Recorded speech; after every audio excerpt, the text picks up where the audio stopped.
যখন ঝগড়া লেগে গেল তখন বউরে আশ্রানি পিটনি দিলাম, ধাতানি দিলাম। সম্মানিত দর্শক, আজকে আপনাদের সামনে বাস্তব জীবনের কিছু সত্য কাহিনী নিয়ে চলে আসলাম। আমার কথাগুলা শুরু থেকে শেষ পর্যন্ত অবশ্যই শুনবেন, হয়তোবা আপনাদের জীবনের সাথে কারো না কারো মিলেও যেতে পারে। যদি কারোর জীবনের সাথে মিলে যায় তখন বিষয়টা উপলব্ধি করবেন। সম্মানিত দর্শক, আমি আজকে আপনাদের যে কথাটা শোনাবো সেটা হচ্ছে একটা বউয়ের গল্প।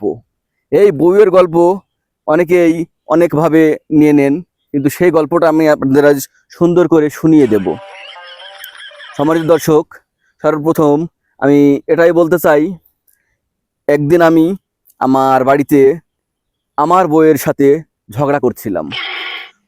এক সময় ঝগড়া করতে করতে হঠাৎ হাতে একটি মোবাইল ফোন ছিল, মোবাইল ফোনটা এইভাবে আউড়ি দিয়ে দিলাম, মোবাইল ফোনটি ভেঙে গেল।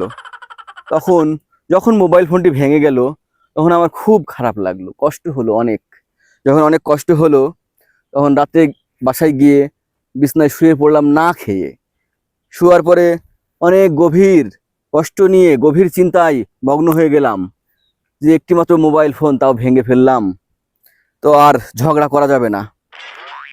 তো প্রিয় বন্ধুগণ, এক পর্যায়ে অনেক কিছুদিন পরে যখন আবার একদিন আমি আর আমার স্ত্রী বসে বসে টেলিভিশন দেখতেছিলাম, তো স্ত্রী আর আমার এক পর্যায়ে কথা কাটাকাটি হতে হতে ঝগড়া লেগে গেল।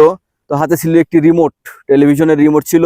রিমোটটা টেলিভিশনের উপরে আউড়ি দিলাম, দেওয়ার সাথে সাথে টেলিভিশনটি ভেঙে তছনছ হয়ে গেল। দর্শক, তছনছ হয়ে গেল তখন অনেক কষ্ট হলো।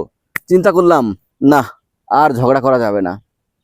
ঝগড়া করলেই তো আমার ক্ষতি হচ্ছে, ঝগড়া করলেই আমার টাকা নষ্ট হচ্ছে। তো এইভাবেই কিছুদিন যেতে যেতেই পরে টাকা হলো, মোবাইলও কিনলাম, টেলিভিশনও কিনলাম।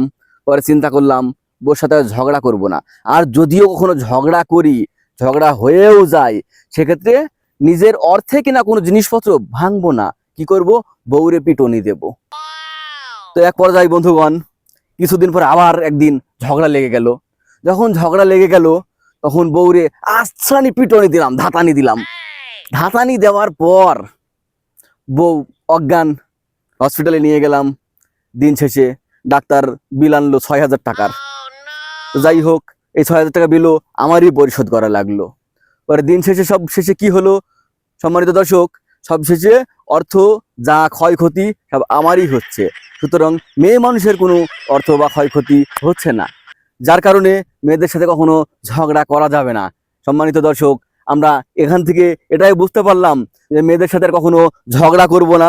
যদিও ঝগড়া হয় তো তখন আমরা ঘর থেকে বের হয়ে রাস্তায় চলে যাব, গিয়ে নিরিবিলি বসে থাকবো, ঝগড়ার থেকে বিরত থাকবো। সবাই ভালো থাকবেন, ধন্যবাদ।